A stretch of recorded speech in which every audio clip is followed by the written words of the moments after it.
Good morning, students.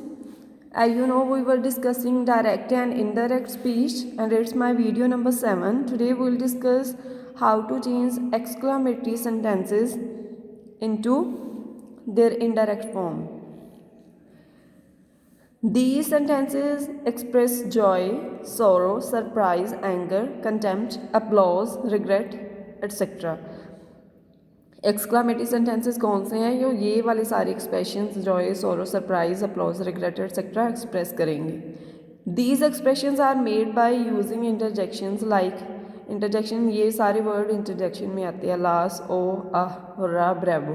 तो इनसे हमें पता चलेगा कि कौन सा एक्सप्रेशन यूज़ किया गया है. ये वर्ड से हमने गेस करना है और इनके अकॉर्डिंग हमने इनमें से regret, sorrow, surprise word choose करके डायरेक्ट स्पीच में लगाना है.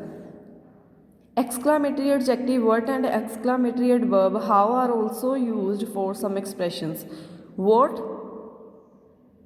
adjective what and adverb how, इन टू वर्ड्स के यूज से भी कुछ एक्सप्रेशंस बनाए जाते हैं.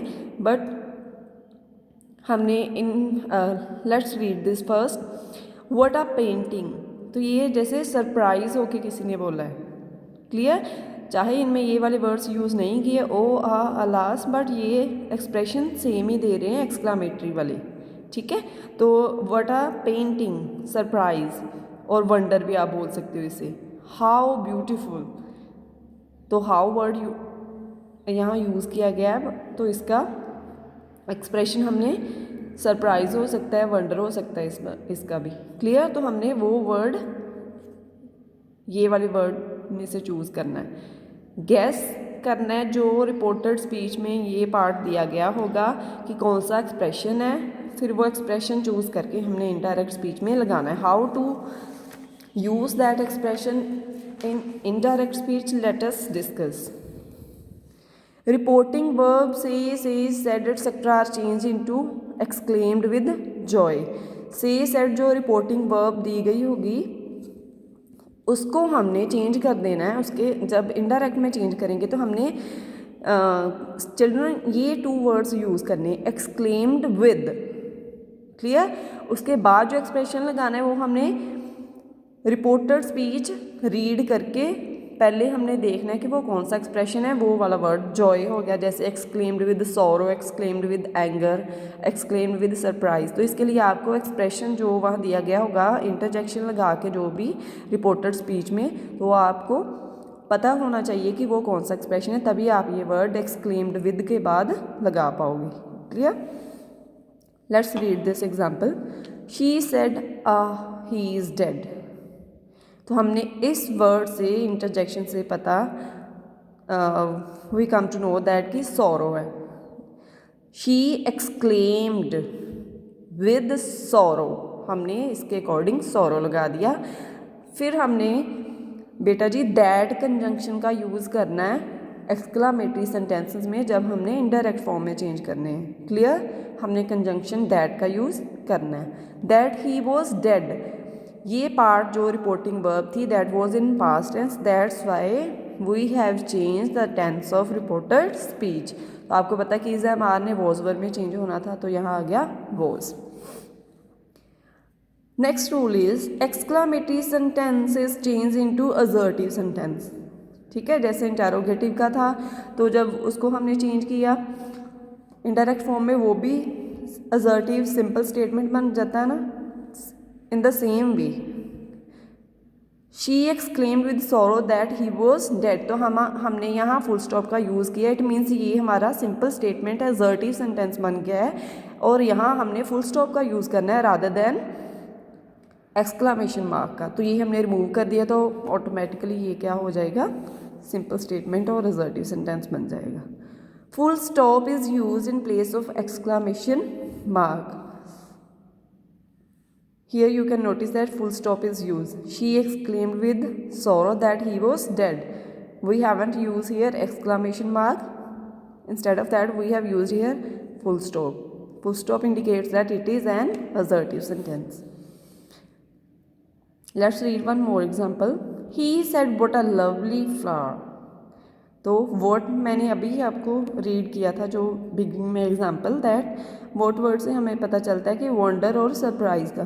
Clear. He exclaimed with wonder, that का हमने यूज़ करना है। फिर दैट, अब आप बोलोगे question you can raise that ma'am यहाँ हमने इट तो दिया नहीं गया, हमने बेटा ऐसे सेंटेंसेस में इट खुद से अज्यूम करना है। Clear. What a lovely flower, तब वो प्रेजेंट टेंस में था, हमने ही सेड रिपोर्टिंग जो वर्ब थी हमारी पास्ट में थी, तो हमने इसे पास्ट में चेंज कर देना। That it was a very lovely flower, तो हमने यहाँ वेरी भी अपनी ओर से ऐड किया। वेरी कहाँ लगाना है? Let me read this rule with you first. In order to change an exclamatory sentence into the assertive without changing its meaning, we have to add words like very, what। तो ये degree बताई थी कि कितनी degree पे कितनी चीज़, कोई चीज़ जैसे फ्लावर है तो कितना लवली है।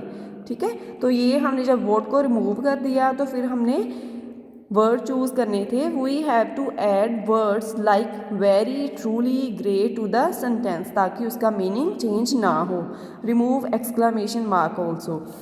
दिस, इस रूल को ये वाली एग्जाम्पल क्लियर कर रही है। That he exclaimed with wonder, तो वर्ड हमने ये वाली डिग्री बताने के लिए इट वो वेरी का यूज़ किया। It was a very lovely flower, तो उसका मीनिंग बिल्कुल भी चेंज नहीं हुआ, जस्ट उसकी फॉर्म चेंज हुई है। दैट यहाँ वो एक्सक्लामेटरी था, यहाँ सिंपल बन गया। Clear. Interjection O etcetera replaced by exclaimed with joy, sorrow, regret etcetera. ये this rule I have also discussed earlier that after removing, जब हमने ये कॉमा रिमूव कर देना है और ऐड करना है तो हमने ये वर्ड लगा देने हैं इंटरजेक्शन वर्ड को रिमूव करके। एक्सक्लेम विद सॉय और सॉरो, जॉय, जो भी आपका एक्सप्रेशन हो गेस करने के बाद आपको पता चलता है, रीड करने के बाद वो हमने लगा देना। Let's read one more example. He said how nice. He said का ही एक्सक्लेम्ड आ गया because it was in past tense reporting verb. He exclaimed with wonder, how से हमें पता चल रहा है कि हाउ नाइस, वंडर वाली टोन में। That it was very nice, तो हमने ये वाली कितना नाइस है कोई भी चीज़, कोई पर्सन, तो उसका किसी चीज़ के लिए यूज़ किया गया। दैट, तो हमने हाउ की जगह पे वेरी का यूज़ कर दिया है ताकि उसका मीनिंग और उसकी कितनी डिग्री पे कोई चीज़ नाइस है तो वो चेंज ना हो। क्लियर। बाकी ये रिपोर्टिंग वर्ब अगर पास्ट टेंस में है तो बाकी की सारी चेंजेस वैसे के वैसे ही होनी है, लाइक प्रोनाउंस की भी होंगी एंड टेंस की भी होंगी। अगर ये प्रेजेंट में है तो फिर नहीं होंगी। वैसे ऐसे प्रेजेंट वाला कोई भी केस आपकी बुक में दिया नहीं गया, so that's why I am discussing here only the past tense.